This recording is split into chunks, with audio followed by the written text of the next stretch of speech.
Any rebroadcast, reproduction, or other use of this show without the express written consent of the Financial Guys, LLC is strictly prohibited. Securities offered through Peak Broker Services, member FINRA SIPC. Investment advisory services offered through Independent Solutions Wealth Management or Blackridge Asset Management. Financial Guys, Independent Solutions, and Blackridge Asset Management are not affiliated with Peak Broker Services. You're listening to the Financial Guys. We're $23 trillion in debt, honey. We don't have an extra surplus of money. Newsflash, guys, stop attacking businesses, because when all the businesses are gone, nobody's going to pay your salary anymore. You get that? If the goal is to create a loser mentality, you're winning. I'm going to build a big, beautiful wall with a big, beautiful door. Well, guess what? We have a big, beautiful door, all right. It's the wide open southern border, right? Yeah. Here's Glenn Wiggle and Mike Lomas. All right, welcome back to the TFG podcast. Thanks again for joining. I'm Glenn Wiggle, in with a special guest today, Tony Oliva, Antonio Oliva, and we're going to talk a little about communism today. If you need us throughout the week, folks, I just want to put it out there. Go to our website, thefinancialguys.com. Thank you again for all the downloads on YouTube, all the downloads for all the different podcast channels that we're on, iTunes, Spotify, Google Android Store, iHeartRadio, radio.com. We're everywhere. So if you obviously you found us if you're listening. If you're on YouTube, there's an audio version that comes out on Tuesdays. If you're listening on Tuesdays, there's a video version that comes out on Thursdays. So you can watch both, and we do appreciate it. And if we are very active on all the social media platforms, Twitter, Facebook, Instagram. So if you want to follow us, again, go to our website. You can find all the different things that we do there and all the different contacts there and all of our team there as well. We are a one-stop financial shop, the place where money meets politics. And you can go again to our website, thefinancialguys.com. I wanted to do a special show. We've done some shows in the past with my friend Tony Oliva here, and it's they're always very well received. And in the past we've had just rave reviews from when you've been on the radio show. And, radio sometimes is tougher because it's Saturday. I don't want to work you every Saturday, right? But the podcast is easier because we can do it during the week. A couple things I started to see, Tony, and that really bothered me is I've got a couple articles here that I just want to read, and then we'll kind of get to you a little bit of your story, but I need some glasses to do that. This came out of U.S. News, the Federalist Papers. Michigan's Governor Whitmer administration wants to make the state's COVID restrictions on business permanent. And, what I'm seeing across the country, we're down in Florida right now, and, we have a conference coming up next week, our annual conference of the year. But, what I'm seeing in the, obviously coming from New York and being in Buffalo and watching Governor Cuomo, watching Governor Whitmer, watching Governor Wolf in Pennsylvania and so on. I mean, all of these Democrats, they're always, yelling at the conservatives, oh, Trump's a dictator. And yet they're the actual ones that want to keep all these restrictions in place. So Whitmer told the viewers of Face the Nation, we're seeing a surge in Michigan despite the fact that we have some of the strongest policies in place. Mask mandates, capacity limits, working from home. We've asked our state for a 2-week pause. Now, listen, genius, you have, as to your own admission, you have had some of the strongest policies when it's come to lockdowns and mask mandates and capacity limits of working from home. And yet, you are one of the highest in the nation. In complete contrast, Texas has opened its state with 0 restrictions, including mandates for wearing masks inside businesses, and saw record lows in positive COVID numbers. And yet, these folks like Governor Whitmer, Governor Cuomo, they want to keep these restrictions in place. They want to have the ability to shut down your business when they want to shut it down. They want to be able to tell you when you can leave your house and when you cannot leave your house. In places like France now, they are restricting air travel to places that you can go by train. So, of course, it won't impact them, right? It never does, right? It never impacts a John Kerry. It won't impact a Macron, right? He'll still be flying all over France on his private jet, right? He's not going to take the train, right? Kerry's not taking the train. Kamala Harris isn't taking the train, right? None of these people have had to not get their hair cut, right? Famously, we saw Nancy Pelosi in California and San Francisco getting her hair done. No mask, by the way, right? Governor Newsom, no indoor dining whatsoever in California, gets busted in the French Laundry restaurant, right? No mask on in a private room. So, rules for thee, but not for me is what we have. And that's pretty much, the trend. Oregon, another article here, this is coming out of the New York Post, seeks to keep COVID mask mandate indefinitely. While some states are reopening businesses and dropping mask mandates altogether, Oregon is bucking the trend, floating an idea to require masks and social distancing forever. which is ridiculous, right? One of the state's top health officials wants to require mask and social distancing on all businesses indefinitely. Indefinitely, folks. This is what we say about communists. They don't give back power unless you rip it back out of their hands, unless you take it back. Tony Oliva is a longtime friend of mine, a longtime colleague of mine, as well as my Florida translator. So I really appreciate that because you speak obviously fluent Spanish. Your family is from Cuba. You were born in Cuba, came to this country as a very young child.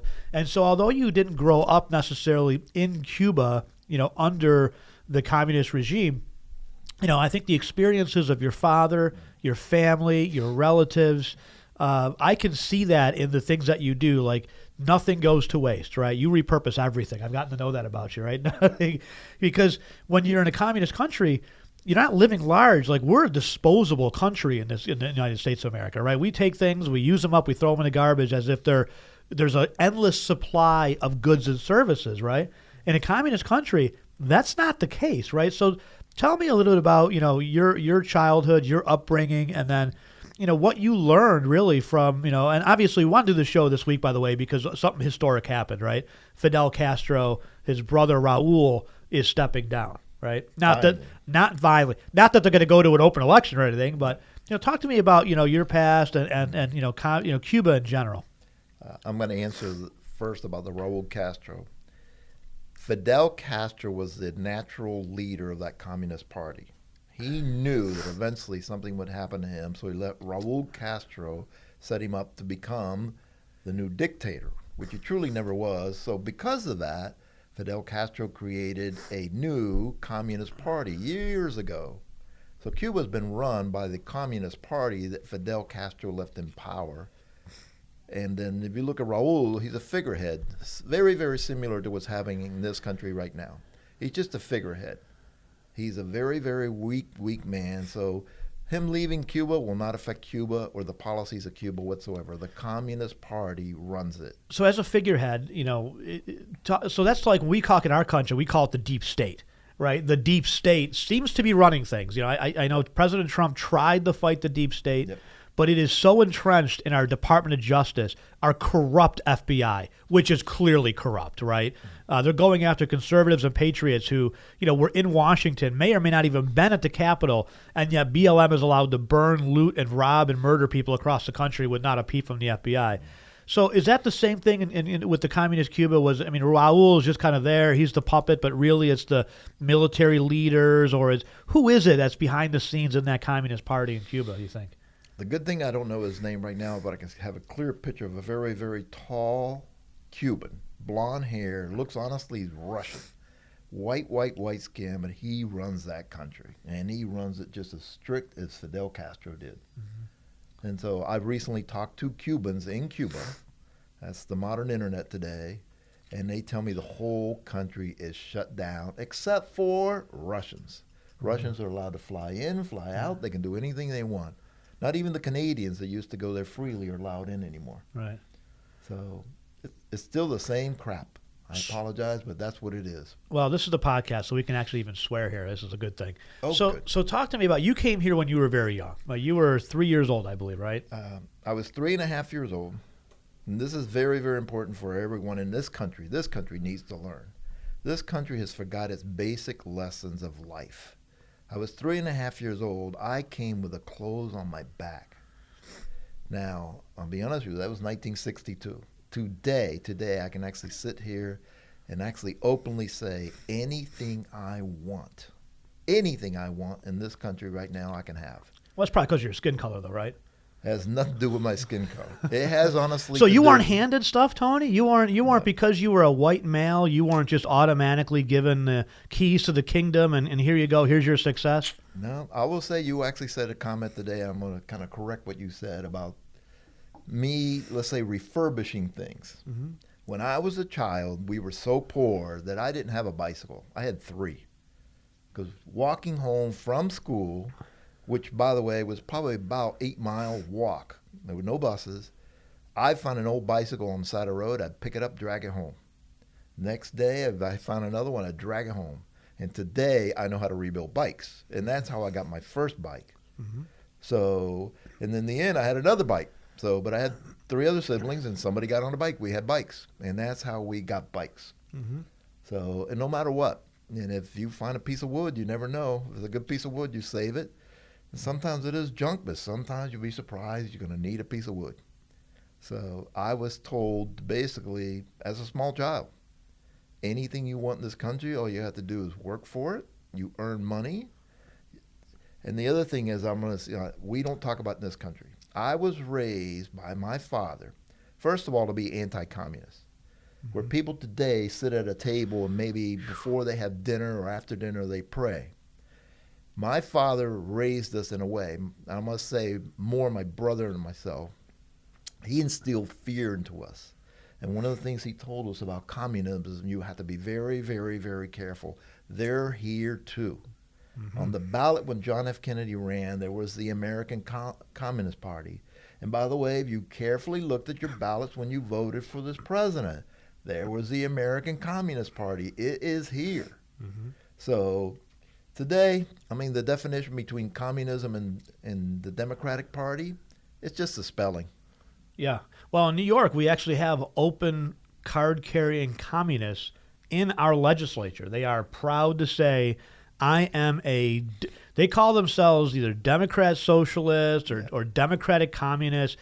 I think they're just completely ignorant. And it's amazing to me when you live it. I've talked to obviously we're in South Florida right now. We have an office in South Florida. I have a house in South Florida as well as in New York, and I have an opportunity to talk to a lot of different folks, not only from Cuba but also from Venezuela, right? And Venezuela is really more current for them, right? When you talk to folks that are here that have family there, Cuba has stabilized to a degree, right? Yes, it's not a free and open country. Yes, people are dirt poor. I remember the big thing that stuck with me was when back when Fidel was still alive, he said, "I'm giving everybody rice cookers." That was a big thing, right? So you can make more rice faster, as if somehow that was benevolence. But in Venezuela, they're in even rougher shape right now because they are literally starving to death. There's no medicine, there's no food, there's no electricity. In many towns there, they have running water maybe once a week, maybe once a month. That maybe they have electricity for a few hours a day. And we haven't, the media in this country, for a while there, we were talking and seeing things about Venezuela. Have you noticed that there has not been a single story, there's not been any media coverage about what's been going on in Venezuela at all, as if somehow it's miraculously just gotten better, right? Mm-hmm. But it hasn't.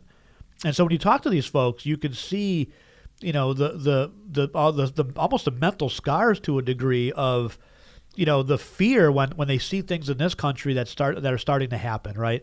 It's very eerily reminiscent. I don't think we have two parties anymore. I think people say, well, we have a two-party system. I don't know, we don't. We have a political class, and then we have a working class. The political elites are on both sides. They include people like Mitch McConnell, Cocaine Mitch, who I just can't even stand, right? John Boehner I didn't like either, right? Paul Ryan. I can think of a lot of Republicans that I just literally detest as much as I detest a Joe Biden or a Kamala Harris, right? They're equally evil in lining their own pockets at the expense of everybody else. And that's typically what socialists and communists do, right? Absolutely. They line their own pockets. They make themselves wealthy. Everybody else suffers, no matter what political party you're in, right? Mm-hmm. Fidel Castro had 20 mansions. Right. 20 mansions while that poor country starved to death. And by the way, Cuba has not changed. They're still starving. Yeah. They're still starving. You don't hear about that either, though. You don't get the news. When you make ground beef in Cuba out of banana leaves, imagine that, fried banana leaves, and you pretend it's ground beef because there's no pig. Yeah. And then the animals, if you have an animal, you literally have to bring the animal into your house. Your own neighbors will kill your animal because they're starving to death. So. Well, that's certainly the case in Venezuela. Yeah. You see the stories out of Venezuela about they used to have donkeys roving the hillside, wild donkeys. They're all gone. They've all been eaten. Yep. The zoos, they've broken into the zoos. They've eaten the animals in the zoo. They've had to eat their own pets. I know it's hard to believe, folks, and I know people that are listening to this podcast might be saying, "Oh, there's no media coverage, so CNN tells me everything's doing great, right?" Those are friends that are people you might be talking to. Please educate them.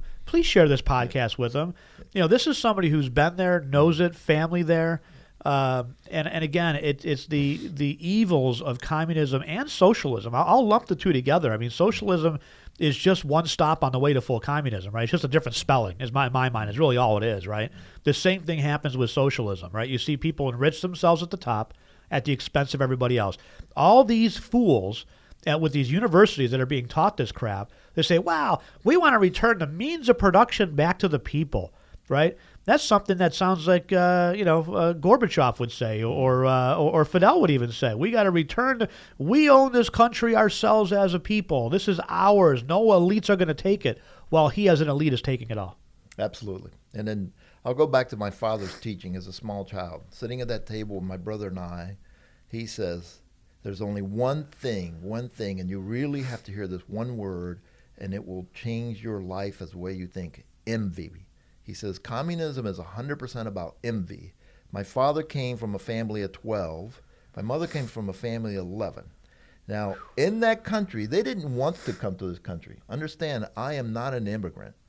I am a political asylamee.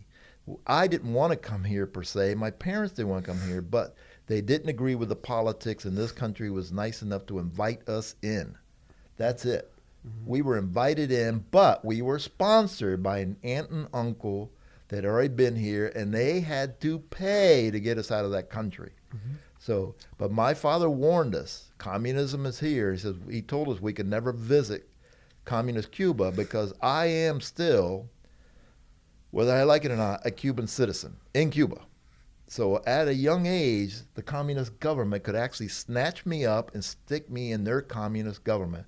So he says, don't ever, ever go. My sister and my mother went back to visit, and we wanted to go as kids, and we were never allowed to go because he was afraid of it. But envy was the very, very, very biggest problem, and it's still, envy is here everywhere you look. Well, you see the seeds of envy being sowed, right?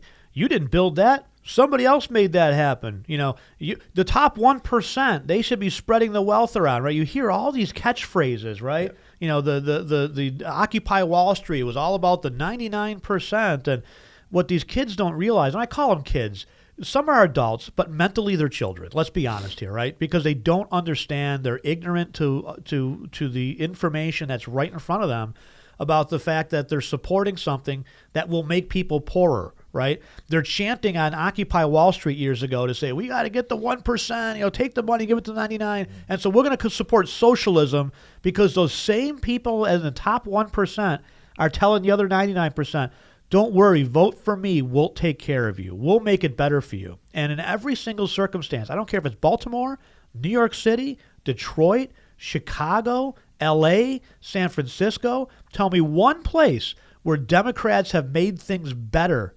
I mean, I can't say all Democrats. I don't want to paint it with a broad brush. Let me paint it with politicians. Some politicians have the best of hearts, and they have the right intentions, and some do good things. Very, very few. I would say that's 1%. The other 99% are there to enrich themselves or their families, right? They're there to become career politicians. They're not there to make the poor less poor, because by keeping people poor, they keep people dependent. And by keeping people dependent, they keep people loyal, right? And those loyal people are loyal votes, and that's how they maintain their power. It never gets better for the people on the east side of Buffalo. The conditions are not improving in the school systems, right? Things are not, the economic opportunity in cities like Rochester, New York are not getting better. In fact, Buffalo and Rochester, I believe, are third and fourth in the country on a percent of child poverty, right? Fourth highest child poverty in the country is Buffalo. How could that be? 50 years of Democrat control. How have things not gotten better? And yet people can't figure it out. And the ones that continue to support that support their own, demise to a degree. It's unreal. Yeah. I've heard you mention children.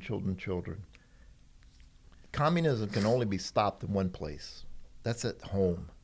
And honestly, you keep talking about children, but you got to start with a parent.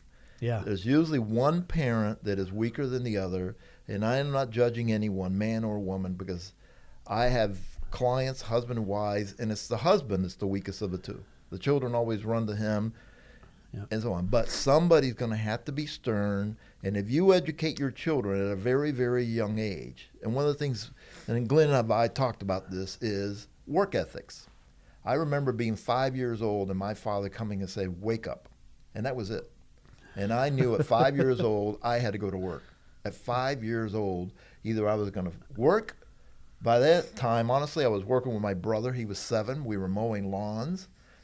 We were doing edging with a machete. No edgers back then. We were raking the yard, the whole yard, for $3.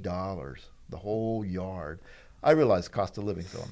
But my father instilled work ethics. And if you go to work as a very, very young child, you learn to say, I'm not going to waste this $1. I'm not going to waste this $1 because it took me a lot to earn it. That's right. Yes, I have my toys. But trust me, I have also saved up more than the average person because I meet the average person. And I always ask, who sold you on this stupid plan? And it's the parents. It's always the parents, not the child. Mm-hmm. And if you put the right things into a child's mind at a young age, when they finally go to these liberal teachers and these liberal professors, they will say, I know this is bullshit. My parents taught me right. I know this is bullshit. And got to start at home, especially with work ethics. If your child doesn't want to get up, if your child, by the way, I pity the children today, they're addicted to gaming. That's an addiction, an actual addiction. Yeah, I agree. There is no medication for that. The only thing you can do, honestly, and the parents don't want to do it either, turn off the internet. Take away their cell phone. Destroy their cell phone. I love the one commercial where the father takes the kid's game because he stays up all night, puts him on the yard, and runs him over with a riding lawnmower. The game, not the kid. No, exactly. Just to be clear. But he gave the kid an offer. The kid wanted to grab him. And it says, grab him right as he was roaring up, and he did destroy him. The kid threatened, he ruined his life. Not a kid. He was a 24-year-old Well, that's man why I call them lived kids. with daddy. Yeah, well, I call them kids. I mean, again, a lot of these kids are adult children. That's what they are. Yeah. But I got to say, a lot of adults that are 40, 50, they're the teachers or the professors. Mentally, they're children. I mean, I got to say, they're like, as Mike would say, they're mental midgets. How do you not, as an adult, understand the evils of communism when we have it right? You have history as the guide. Millions of people in China under Stalin and Russia, Mao in China have been, killed, have died, whether they were murdered, whether they just died from starvation. Look at Venezuela. I mean, you're talking about thousands and thousands of people that have passed away because they didn't have medicine or they didn't have food, didn't have facilities. When I was a kid, very similar, my family on my mom's side, same thing, had to be sponsored. That's how it was back then, right? My father's side has been here since the 1500s. So we are 1600s, early on in this country. In fact, I've got family that served under George Washington's army in the Revolutionary War. I've got family that fought in the Civil War. So my family on my father's side goes back to the building of the Erie Canal. I mean, you're talking hundreds and hundreds of years. I've got the whole genealogy. One of the first ships that came from England is where my family's originally from. But on my mom's side, they're Italian. So the Italian side didn't come here until the 19-teens, right? That was when the big Italian, as the Cuban migration came here in the 50s and early 60s, as a refugee plan, as Fidel took over. In Italy and in places like Ireland, that mass migration happened in the early part of the latter century, and so when they came, it was the same thing. It was the relatives here that were already here had to sponsor the rest of the relatives. They had to sign off on a legal document that said none of the people coming in from Italy or anywhere else would take any sort of welfare. Of course, there wasn't much welfare back then. This was pre-New Deal, right? This was before the Great Society of FDR and all the Social Security, Medicare, all those things. So there wasn't a lot of welfare to begin with, but they still had to agree. Now, when I was a kid, my mom, who came from nothing, right? My father, with my uncle and my grandparents, lived in a 2-bedroom apartment their whole life until we moved out and bought a house, of course. But my grandmother lived to the day that she died at 95 in that same apartment, the little tiny 2-bedroom apartment on Cleve Hill Drive in Buffalo. It's amazing. And so, but they did well for themselves. Both my parents worked. My mom was high in administration. My dad was a business owner, now since retired, owned a large CPA firm in Buffalo. But they would tell me when I was a kid, both of them, and my mom especially, you can do anything that you put your mind to in this country. That's the best part about this country. If you want to be an astronaut, you have the intelligence and the ability And even if you don't have the intelligence, well, that's what you do. But your drive and motivation, hard work will get you anywhere you want to go in this country. You can always increase your intelligence. You can always increase your knowledge. But what you have to have is that drive. When I was very young, probably 9, 10 years old, I wanted a go-kart so bad. So I lived in a town called Depew up north. Depew is where a lot of, I would say car guys live, right? That's where I grew up initially when I was real young. I moved when I was 12. But all the people in my neighborhood, their parents were car guys. Their dads were car guys. So they were building them go-karts from lawnmower engines and mini bikes. Well, my dad was an accountant, right? He did taxes. He couldn't build anything, right? He didn't know how to build a go-kart. So he said to me, listen, you want to buy a go-kart? I'll take you to buy one. Let's figure out what the prices are. And so I figured out it was $600 for the go-kart I wanted. $600. Boy, that was like a mountain back then, right? And I said, great, let's go get it. He goes, oh, no. You have $600? I said, no. He goes, well, let me know when you got it. And so for like 2 years, literally 2 years, I mowed every lawn and shoveled every driveway I could until I had enough money to buy that go-kart. And I bought that go-kart, and I rode that go-kart for years and years and years and years. But because I had earned it, it meant so much more to me. And today, as everybody knows, we run the all one-stop financial shop. We have all these different companies. I think Mike and I have 9 or 10 different businesses that we obviously the financial guys is our key primary business. That's the wealth management side of things. We also own Independent Solutions, which is an investment advisory firm. All that does is wealth management, no financial planning, just wealth management. And then of course there's the PNC and other businesses. You can do anything in this country if you put your mind to it and you have hard work.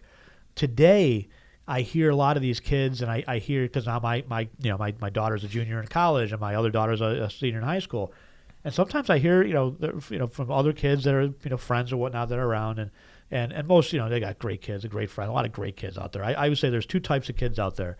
There's the real rock stars, and we've been able to hire some amazing young talent to our organization over the years. I mean, we've been really, really fortunate. But then there's those kids that, they just seem like they have this attitude like a chip on their shoulder, as if somehow their view of life is, I can't get ahead because of something else, because I don't, I'm growing up in a single parent household, or because, my family doesn't have, money or whatever. Or because of the color of my skin, or maybe it's because of this, because I'm a woman. I hear that a lot. I can't get ahead because it's not fair to women in this country. Really? There's a female vice president who, by the way, was picked specifically for the color of her skin. I don't know if that's not privilege. I'm not sure what is. But the fact is that a lot of these kids today, Tony, are being told you can't do that because somebody else is holding you down, right? You can't get ahead because the system is rigged against you, right? Mm-hmm. That's what these kids are being told by these professors. It's an unjust society. So rail against the elite people and try to change it. But the way they try to change it is in a negative way. They try to change it. They want this big government that they say is not fair, and they want government to somehow make things fair. When they don't realize that the things are unfair either in your mind or because of government, right? There are a lot of things that government makes unfair because of regulations and things like that, right? Very difficult for people to go out and start certain businesses because of government, because of the regulatory environment that government has created. It's not somebody else that, some individual or some race or ethnicity or sex or whatever that's keeping you down. It's probably the crushing weight of the federal bureaucracy in a lot of cases. But these kids aren't taught that. These kids are taught that, America is a bad country to begin with. I hear that more and more. These kids being taught that we are an inherently racist country. Somehow we're a racist country that invited everybody in from all over the world, right? Cubans and, Salvadorians and Venezuelans and Russians and Italians and all kinds of folks throughout the world. It's just sad what's going on in our education system, and it really frustrates the hell out of me. It really does. So, hearing what your dad told you, and obviously you've been, super successful, coming from literally nothing, right? Coming from dirt poor, coming to this country with the clothes on your back, to a point where you have achieved financial independence, we'll call it, right? Where you don't have to worry about budgeting or accounting things. That wasn't handed to you. And it wasn't because of your skin color. It was because you worked hard, right? You had the right attitude. You worked hard. And you saw America for what the benefit was, right? The ability to put your mind and do anything you want in this country is really amazing. When anybody tells me, well, because of they're a woman, they can't get ahead. Well, explain to me all the women business owners out there. Well, immigrants, we discriminate against them. Well, how is it that anyone who comes here from like India or China, seems like they thrive? I don't know. I mean, when you look at, let's take Asians in this country, they're the top in the education spectrum, right? They're the least likely to take any sort of welfare benefits, right? They're the least likely to be involved in any sort of crime, right? They seem like they're doing pretty damn well. And so it's hard to say, well, people are discriminating against Asians. Well, somehow they found a way to get around it, and they're doing phenomenal, which is great because they have that attitude. They're leaving a communist China, right? They know what America is, and they seize upon that opportunity. And they take advantage of it, which is a wonderful thing, and they do very well because of it. Somehow we need to take over the education system. We need to take it back, and we need to start teaching these kids that this country is the best country on the planet. I don't know of a better country. I don't know where I would want to go, and that's what I try to ask people that are like, well, this country is inherently, where's better? They mix up Britain and America, where we colonized the world. No, America didn't colonize anything. Now, Britain colonized a lot of the world. We're not Britain. You want to be, aggravated because, a legacy of colonization. Point the finger across the pond to the Brits because they were a big part of who did that. We never did that. They colonized America. We took it back, right? We fought for our independence from them, right? I don't know. Somehow that's all changed. Yeah. I'll tell you a couple of words I'm going to add. My father also taught us pride. Pride in yourself. I think that's missing. Pride was, again, growing nothing. Yeah, we got what you would call welfare. And my father explained all this free food. And by the way, it was horrible. But it was all we had. So we ate what we had. Yeah. One of the things that changed my life is the day I found a tangerine tree. I ate so many tangerines that I was sick. But I didn't have to eat that night because I had tangerines. And I knew it was going to be more. Go back to that tangerine tree. But the pride, if you have pride in yourself, you'll say, I cannot take welfare. I cannot be on welfare. This is embarrassment to me, to my family, and to everybody around me that knows I'm on an EBT card. I had to go find out what that meant. It's welfare.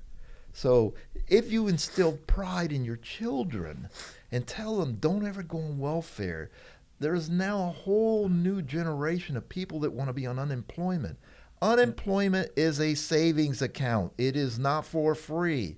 You have a certain amount of money, and once you run out of money, the day you truly, truly need it, there will be no money in your account. So I know you're going to, the government. The government has no money. The government has no money. I pay taxes. I pay more than my fair share, and I gladly do it to know that I can sleep at night. I've got a military. I got sidewalks. I got roads. I got bridges, I got police officers worrying about everything else that I don't have to worry about. Right. So I got no problem paying taxes. But the pride, I think today people don't have pride in themselves. The family, I'm going to go back, you keep blaming the education. It starts at the family. If the family would teach the children, if the children don't want to learn, that's fine. Let them go. Let them go. I will never forget the day my father said, in this house, there is but one king. That's when I got too big for my pants. But I will say this, it instilled me. I took it positively. I said, I got to get myself a castle. That's right. So by the age of 24, I owned a brand new villa, and it was the most expensive villa in that whole development. I worked and I worked and I worked and I sacrificed and I saved money. And the other thing is I kept excellent credit. Don't gamble with your credit. That credit can come back and bite you when you don't have it, or you'll pay more. Yeah. So that's a big thing. Pride is missing from this country. Yeah, no question about that. When you see what I'm seeing now with our politicians in this country, they're talking about free money for all, right? There's actual politicians like Andrew Yang and there's certain towns and counties like L.A. that are giving basically what they call a basic universal income, as if everybody deserves a basic universal income, right? I was taught that you deserve the opportunity to pursue, your dreams and to pursue happiness and liberty and all that good stuff, right? But these kids today, and again, a lot of these leaders now, you've got Andrew Yang is running for mayor, I believe, in New York City, although I thought he was from L.A., but maybe he's not. But he was one of the big people in the Democrat primary. That was one of his big platform points was, $2,000 a month for everybody. Let's just give free money for all, right? Why does that not work? I mean, that's been, it's been tried. It's failed. I don't know, it doesn't seem like in places where they have promised to take care of all those things, your energy, your food, and your money and your monthly income. That's never worked anywhere to my knowledge. Has it? Nope, doesn't work. And I'll tell you, I told you my childhood, my adulthood, one of the major changes in my life, I was fortunate enough to meet what I call a mentor. And everybody should find them. Let me say this again. Everybody that wants to go up in life, to become more, you have to find a mentor. Someone that's been successful that can teach you. I didn't say teach you. Remember that, not give you. But a guy by the name of Jim Rohn, which has written a lot of books, the late Jim Rohn, some of the things he taught us was amazing. And he talked about pride. He talked about the ladder of success, he calls it. Everyone has to learn to climb the ladder of success. And you're right, some people only belong on the first rung of a ladder. So if you give people money, the basic money they live, they will never want to go to the second level, the third level, the fourth level. One of the biggest things that changed in my life, and I know that a lot of people never have the courage to do this, is quit taking a check. By that I'm saying quit being a W-2. Quit taking payroll. Quit your job and say, look, from now on, I want to get paid what I'm worth. So you have to sacrifice and have the courage to go on commission. And people that are commission will earn what they're worth. If they're worthless, they'll be broke. If they want to strive, they will grow and they will grow. Honestly, I've had a lot of careers, and I've also had a lot of jobs, more jobs than most people, so I'm not afraid of anything. I do not know what the word unemployment means. I've never been on unemployment, and because of my pride, I will never be unemployment. Even today, I don't care. I'll go find myself a job. And just understand, job in my world, I was taught, it's an acronym, just over broke. So if you have a job, yes, you're just over broke. And honestly, there's way too many children going to college today. There's going to college, like I heard stories where kids just want to go to college to party, to get away from their parents, get away from the trolls, their parents that won't let them party, do what they really want to do. I said, let them do it at their expense. Mm-hmm. Let them work a full-time job, 2 jobs. I've worked 2 jobs. I've worked 3 jobs. Honestly, I still work 2 jobs. I don't know what they are, but I'm always working, no matter what. And his job will never, ever kill you. What kills you will become sedentary and lazy. And we are filled with lazy people. Oh, yeah, no question about that. One of the things that, clearly our political elites, and again, I'm talking both parties here, folks. This is not just, endemic in the Democrat Party. This is Republicans, too. But Democrats especially are very good at sowing the seeds of divide, right? Obama, going back 12, 13 years, we weren't a divided country. We were still coming off of 9/11.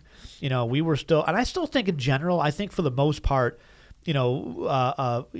most of us get along, right? I don't think there's this as great of a divide as the media makes it out to be, right?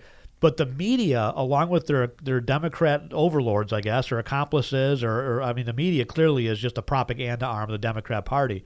But they're continuing to sow the seeds of divide. Look at this latest sad incident, right? I think a very young, 13, 16, I don't know, a young girl was shot and killed.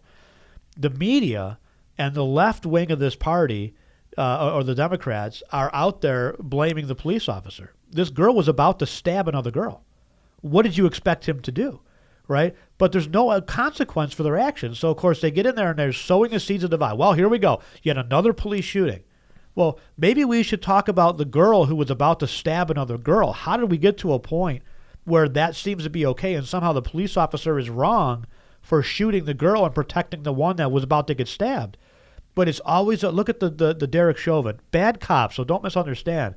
But that wasn't a fair trial, right? You got Maxine Waters. You got Joe Biden saying, you got BLM, threatening to say, we're going to burn down your city if you don't convict him. That's activism. That's not justice, right?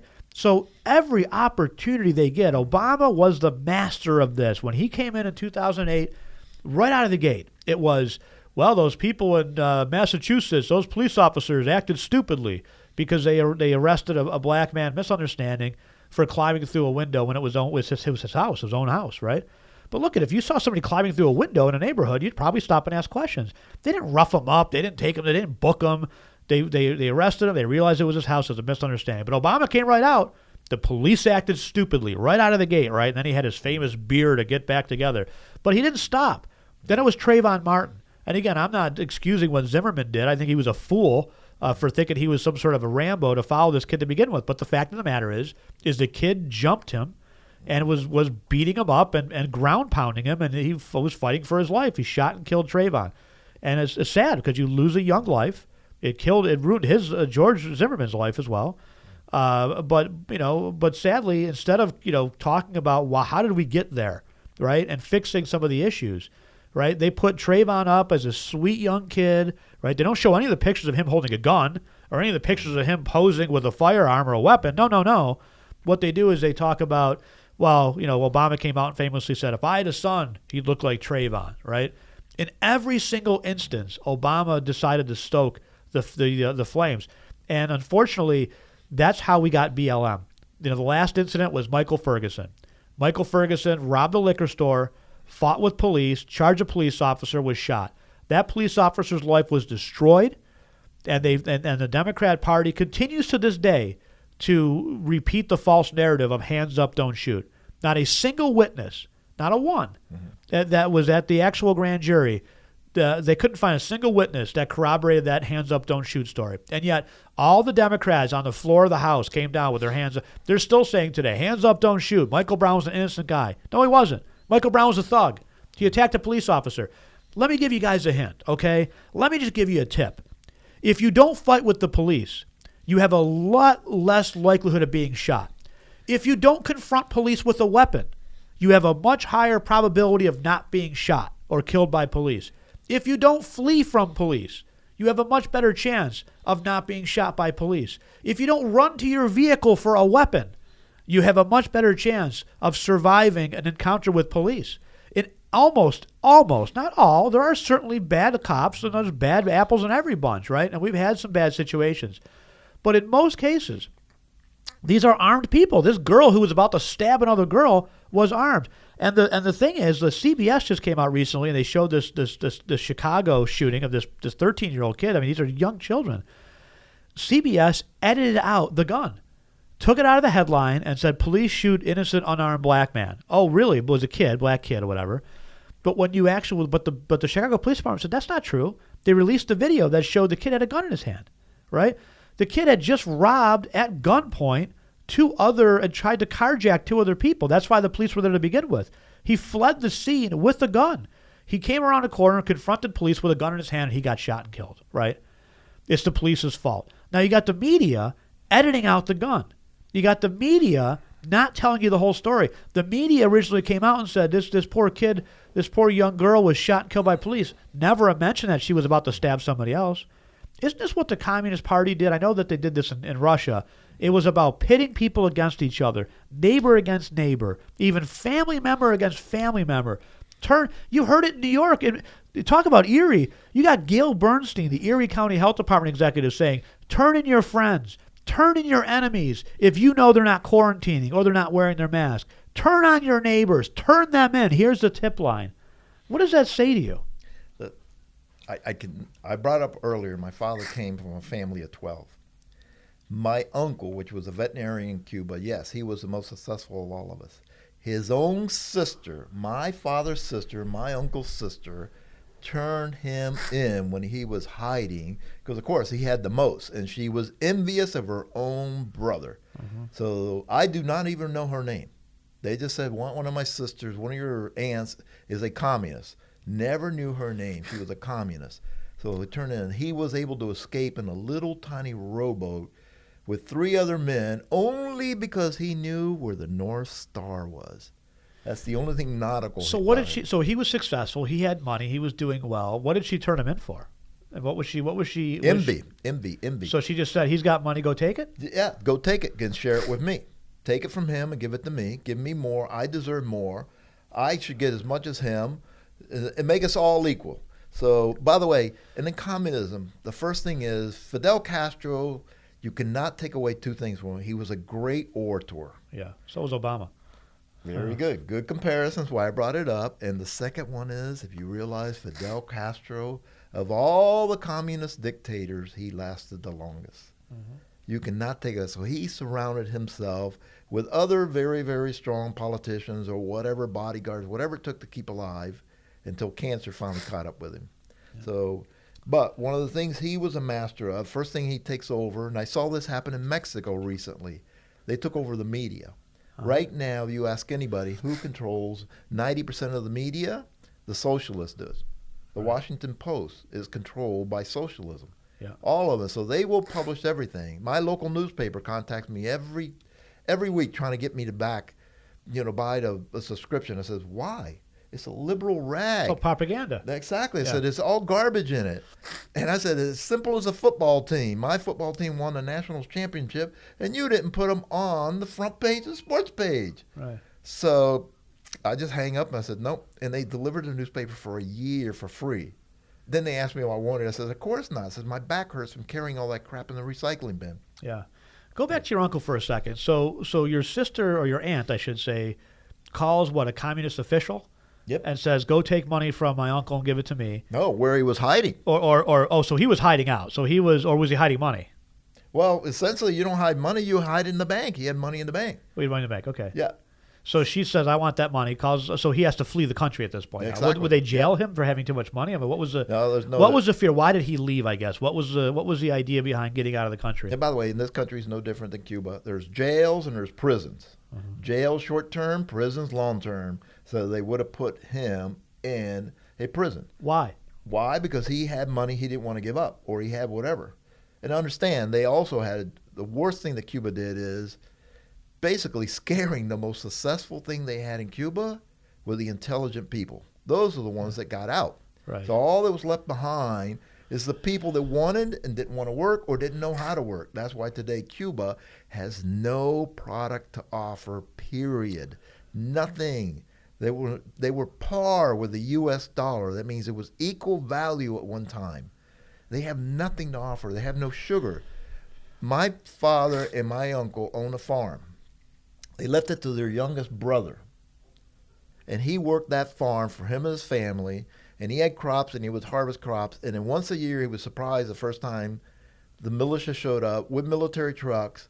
And he thought they were raiding the house. He goes, no, we're here to take half your harvest. He goes, why? He goes, it's for the people. It's for the people. So he put up with it. On the third year they came to pick up, there was nothing. Nothing. He says, now I am the people. He says, I want you to give me half. He goes, you can't do that. He says, why not? Everybody else does it, so he became one of them. Yep, so that's how it happens. Exactly what happens. That's a perfect analogy, because that's actually a big part of the founding of this country, or not the founding of the country, but the story behind Thanksgiving, right?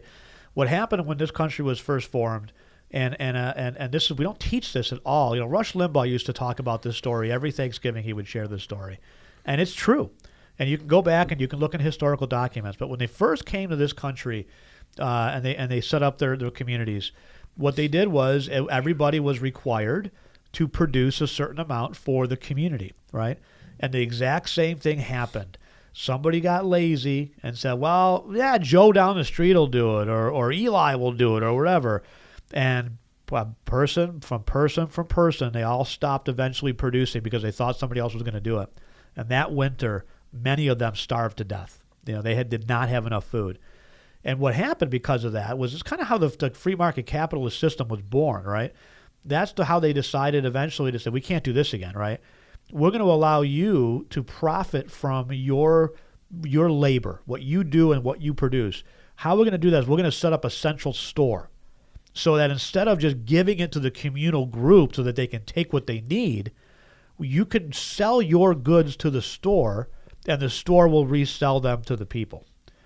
And as a result, the people that were more industrious, that worked harder, that were able to do better, farming, or understood, supply and demand, that maybe were farming things that nobody else was. And so, that's the industrious people became the successful people. They made more money. They bought more land, and so on and so forth, right? But that's how this country was, back to its founding. is how we got to where we are with free market capitalism, right? Everybody, producing on their own. This is a very much a individualistic or a family-oriented society, right? And it works. It works very well. It works better than any other system has ever worked in human history, right?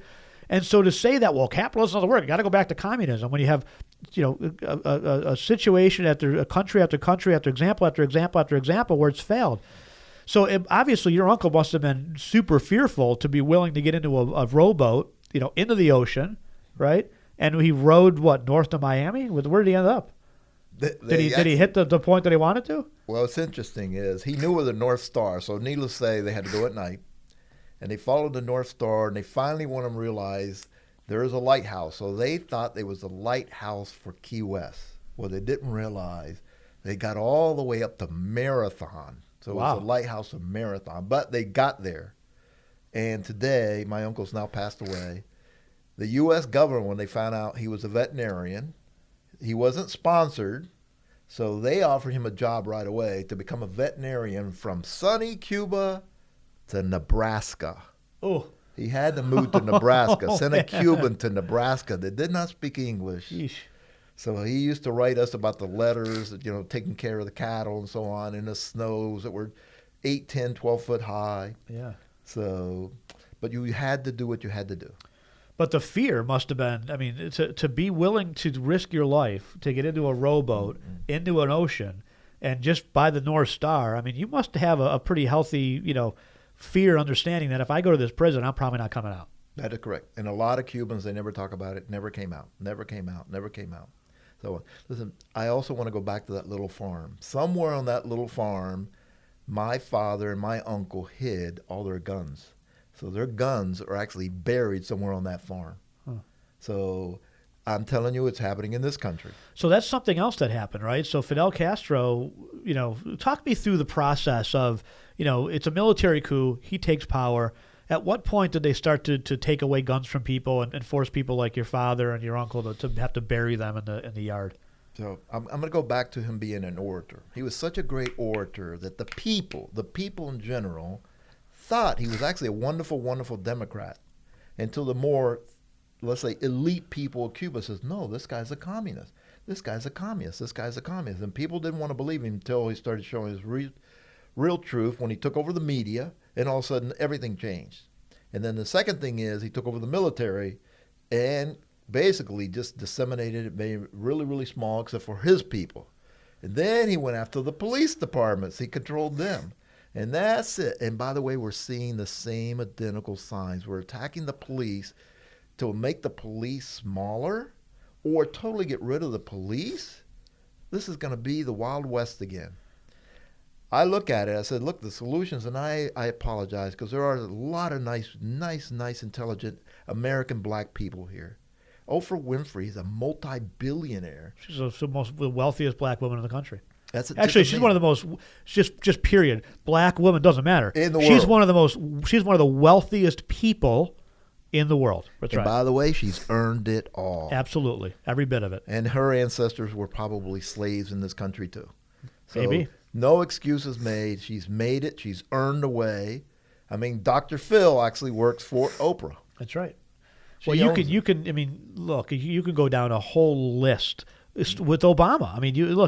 You want to talk about being able to do anything you want. That should have been his message. Yep. That's the sad part. We had an opportunity in this country to change the narrative and say, look at me. I'm in the White House now. I am proof that there are no more glass ceilings for African Americans or he's obviously a half and half, whatever. We can do anything you want. You can get there. You can be in the White House. Look at Kamala Harris. She's black, right? She's a vice president of the United States. What's her message? Well, you're held back because of your skin color. Well, you weren't. Again, why? It's so sad because we had a black president who literally could have stood up and said, we need to pull ourselves up by our bootstraps, and anybody in this country, we have gotten where we need to be, where we can accomplish anything that we put our minds to. Look at all these black leaders throughout the country, business leaders, CEOs, mayors, governors, congressmen, congresswomen, you name it, we have achieved it.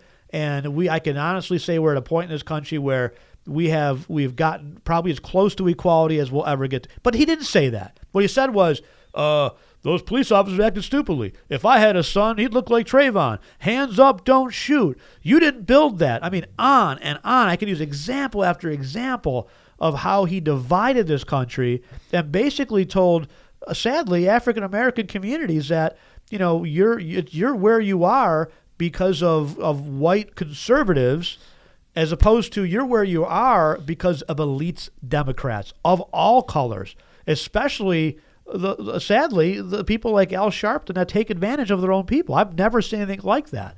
Where normally Cubans help Cubans when you guys came to the country and so on. Italians helped Italians, and the Irish help Irish. And you look at what the Chinese and the Asians are able to do to help each other in these communities, and they work together for the betterment of their own community and for society at large. But you can't say the same thing, sadly, in a lot of inner city communities that are predominantly African American. They're killing each other. They're robbing each other.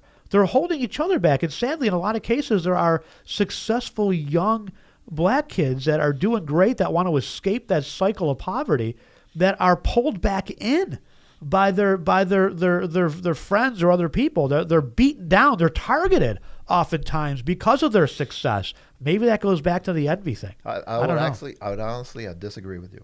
I'm telling you, I've heard this term since I was a little kid.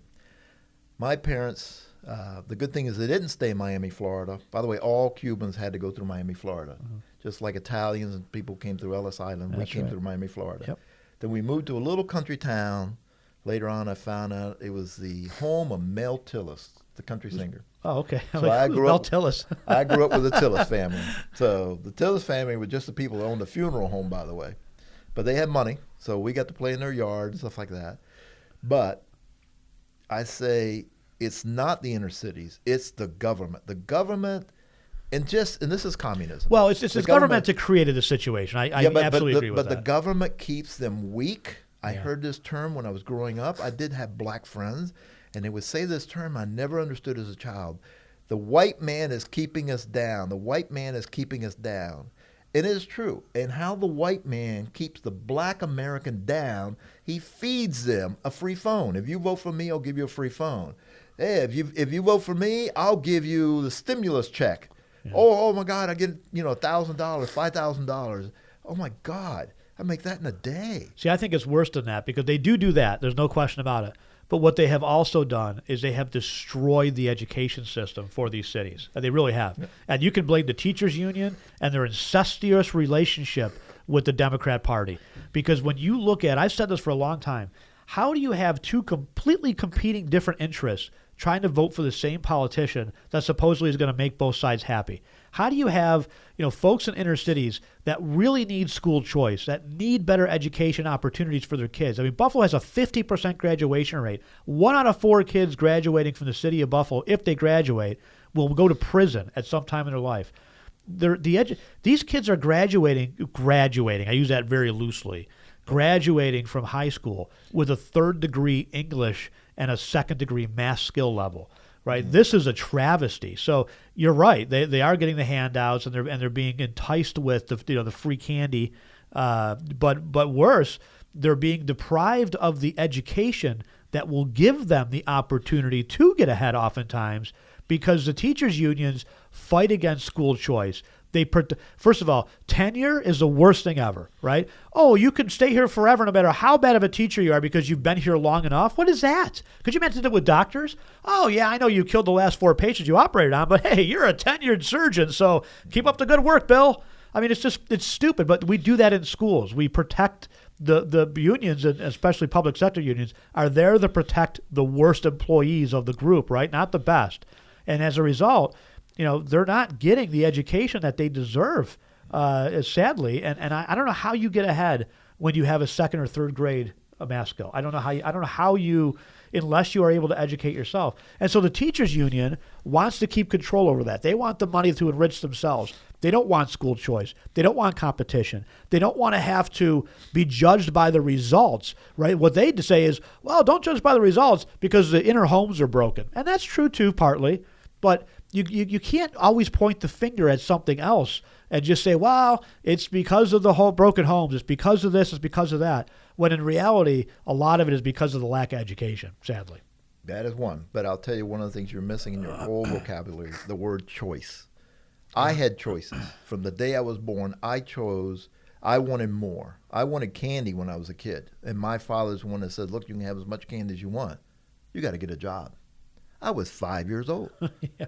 So I said, where do I get a job at 5? My father goes, well, you can do the newspaper route or you can work with your brother that's mowing lawns. So I chose to work with my brother. So that's choice. And I don't know why it is people today are excuse prone. Says you make choices every day. And they're tough choices. Do you want more? Go out and earn it. If I really want more, if you want to lose weight, make that choice. And you talked about education. Now I'm going to prove you wrong. There are people that make a choice to change, and I'll never forget Lawrence Thompson, also known as Larry Thompson. I met this gentleman. He had a 9th grade education, and he was teaching me, and I was listening to him carefully because that particular month, this was in the 80s, he made $15 million that month with a 9th grade education. Wow. And then Lawrence Thompson taught us some wonderful, wonderful thing. Is one of the best things I'll never forget. He called it Larry 1 and Larry 2. Is Larry 1 is driven, and then Larry 2 is that guy that gets sidetracked. And Larry 1, every once in a while, has to look in the mirror and says, whoa, you promised to do this, this, this, and this to make this kind of money, and you're goofing off. You got a friend coming over. You're not going to work today. So we're going to just adjust your pay schedule. Then he actually ended up, so I learned to talk to myself, it's okay. You actually talk to somebody of equal intelligence, and you're the one that has to be hard. Quit making excuses. Quit blaming your parents. Quit blaming your society. Listen, I didn't come with money. By the way, I never went to a private school. I had to ride this stupid bus, and I didn't want to ride that bus. By 13, I had a car. I chose, yes, it wasn't a new car, but by 13, I was in a car. And I'll look back, and I'll tell you honestly, I was illegally driving. I was in middle school. I was going to say, what was the driving age back then? Because you're not that much older than I am. No. But I looked older than age. But I remember at middle school, what we used to call junior high, I drove a car. But I needed a car to get to school and get to work. Right. Get to school, get to work. Get to school, get to work. And my parents says, as long as you work and make your own money, we can't tell you what to do with it. I paid my own insurance. I paid my own car. I paid for everything. If I wanted food, I go out and buy my own food. But certain things you have to want to improve yourself. I'll never forget driving that car, going to a gas station. It was the very first. The man gets out and he's pumping gas. And I left my car, went over there and says, how did you buy it? He looked at me like I was crazy, going to rob me something. I was a kid. And I just stood there and waited. He finally goes, what do you want? He goes, I want to know how you got this car. This is beautiful. And he just looked at me crazy. Finally, look, I really need to know. He says, why do you want to know? He goes, because one day I want to have one of these. Then he realized I was serious. He goes, well, he says, I bought it. I says, no. How did you make, or what did you do to get to the point that you can afford this car? He goes, well, that's going to take some time. I says, okay, let's go have coffee. I bought a millionaire coffee. That's it. And he voluntarily drove across the road to a coffee shop. We had coffee.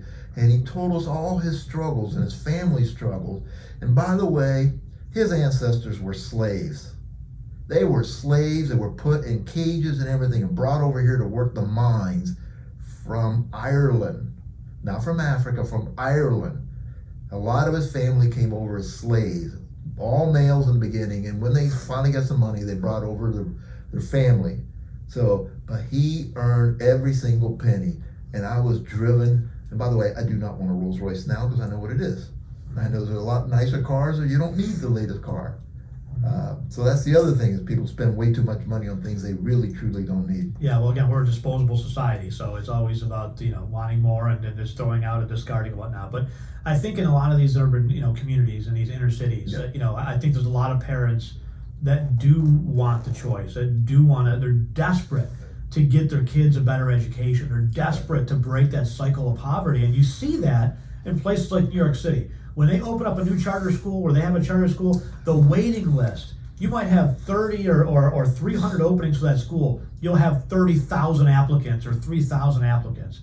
And yet, they put a stoppage on any more charter schools. We have a cap in New York at like 200 or something like that, right? Why? Because teacher unions are afraid of competition. They're afraid of another charter school, which all do phenomenal usually. Here's what happens. If a charter school doesn't do well, they shut it down. Yeah. If a charter school doesn't do well, nobody enrolls their kids, right? They go out of business. If they're not doing a good job, they go bye-bye. What happens if a public school is not doing a good job? We give them more money, right? We give them more resources, right? Why don't we shut them down? Why don't we hold them? Look at what just happened in Florida, and I'm happy about this, by the way. I'm really happy about this. They just arrested, yesterday, I believe, Robert Runcie, the superintendent of the Broward County Schools, right? They're holding him accountable. He lied under oath during the grand jury and whatnot about what he knew about the Parkland school shooting. He lied. He covered it up. He lied. They arrested him, holding him accountable. That's nice, right? It's nice to see accountability. Sadly, it's not going to bring back the dozen plus kids that were killed in Parkland, but it does at least say in a state of Florida, we are going to hold you accountable. In places like New York, there was a teacher, the principal, Crystal Barton. She was at, I can't think of this school, McKinley High School maybe. This woman, I went after her big time on the radio. She harassed a student. She was consistently bullying a student. This is your principal. She should have been removed. She should have been fired. She should have been stripped of her pension. She should have been thrown out right on her ass, right? But you know what they said in the school district? Well, she's got tenure. And for us to remove a tenured union person at an administrative level, that's going to cost the school about $250,000 just to fight that legal fight. So she's still there. Like last I checked, she may be moved on now. This will go back over a decade ago. But in a place like New York, when you have a failing school, when you have a failing leader, when you have somebody who absolutely is not for the children, they don't get held accountable. They don't get removed. They don't. That's the problem that I have with the way that the public sector unions are and these public school systems. I'm a big proponent of school vouchers. Let parents take the tax dollars that they're paying and choose the school that they want to put their kids in. It doesn't have to be a full wide open voucher system, but school choice is very important. Look at Florida. They do it by county. You have an opportunity to move your child from the high school or the middle school to another high school or middle school within that county, right? There are schools that are what we used to call magnet schools, like a Florida Suncoast or whatever it's called, right? I know it's one of the top high schools in the country, right? You can apply no matter what part of the county you live in for your child to go there as long as they're qualified and they have the grades, right? They're not stuck because they're geographically in this region that they have to go to this particular school, right? There's some flexibility. There's some opportunity. As a result, there's more competition. More competition means that the consumer, the customer, in this case, the kids and the families, win. There's never a case where more competition has been bad. I can't look at a case to say, well, more people entering the space and cell phones have made everything more expensive. No, it made everything cheaper, right? You used to have to pay through the nose for a cell phone. You used to have to pay for international calls after a certain hour, every text message, which it cost. What happened? Well, more competition happened, right? Smaller companies like T-Mobile and new businesses sprang up and created that competition. Consumers win. Why would we look at education a different way? When we clearly, if we added more competition education, we'd all win. Look at where we're losing, where there's no competition. Well, look at the internet and look at the social media platforms, right? We have these tech oligarchs in California, right? Silicon Valley. Has that made the social media platforms better, or has it made it worse? I would argue it's made it worse, right? They've taken off people out of free speech. They've eliminated people. So what we need is more competition. More competition in schools would give these inner city kids an opportunity, and their parents, more importantly, to enroll their kids in a school that's going to actually give them an education and give them an opportunity to go on and do wonderful things in life, right? Become productive members of society. So, yes, you're right. If you have the desire, no matter where you're born, you look at, and parents play the most important role. You're absolutely right about that too. You look at Dr. Ben Carson and at his story, right? Amazing parent, black man, right? Single parent, right? Yeah. Grew up shitty schools in Detroit, right? Horrible schools, right? His mom made him sit down and read every single night. He didn't realize till years later that his mom couldn't read, right? Knew the importance of it. He was the first surgeon in the world to separate conjoined twins that were, I think, conjoined at the head. Yep. Not because he was black or white, or because he had the drive and he had the parenting that cared to tell him, Ben, you can do whatever you want in life. Whatever you could do, sky's the limit. And he knew it, and he believed it, and he did it, and he became a world-renowned, and obviously a huge position in the Trump administration, but more importantly, a world-renowned surgeon, right?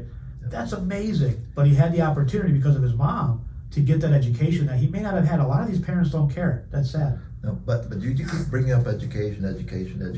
I'll turn around and ask anybody here that's a professional, how many years of education have you had?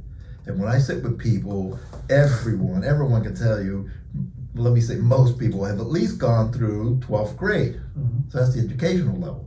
Now, the people that chose to go higher, that was a choice. Yeah. To get a bachelor's degree, to get a master's degree, to get a doctorate. But once you reach the professional level, I don't care what you are, including myself and including Mr. Wiggle, we have something called continuing education. We continuously have to learn. Most people go get an education, they never pick up a book again. And the other one, I want to remind you, there was a great president by the name of Abraham Lincoln that was 100% self-educated, and he became president of the United States of America, the greatest country in the world then and the greatest country in the world today. So education is also a matter of choice. Yeah, well, that's true. There's no question. I think that, unfortunately, a lot of these kids from a very, very young age are indoctrinated, not educated. So they're being told at 5, 6. I mean, look at we're teaching, what do they call it? Critical race theory to 6 and 7-year-olds. I mean, 5, 6, and 7-year-olds are being taught that this country is inherently evil and racist, and because of that, you're probably not going to get ahead. That's hard to undo when they're in class, Monday, Tuesday, Wednesday through, well, at least in most states there. I can't say that about New York, but you cannot do that. You cannot, I don't care what they teach, you cannot do that to the Asian families. You can't do that to the Indian families. That's true. It's going to be very hard to get into the Hispanic families because the parents are on top of those kids all the time. Right. All the time. So if you start at home with a strong parents and look, they're going to try to tell you this, especially if you're a boy and the teachers try to convince you you're a girl. Yeah. There are some weird things happening in this country, and I'm telling you, this country is headed. This is why I stood. And it starts with just a little bit, and then becomes, before you know it, they have taken control. And then they're taking control of the strongest thing we have, which is our minds. It's not weapons, it's not money. My father taught us the only thing communism can never take away from you, it was in your brain. So learn.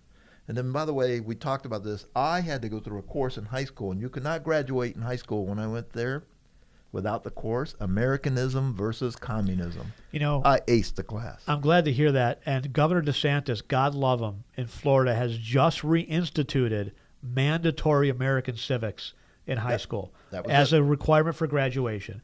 And how is that not an automatic in every single classroom across the country?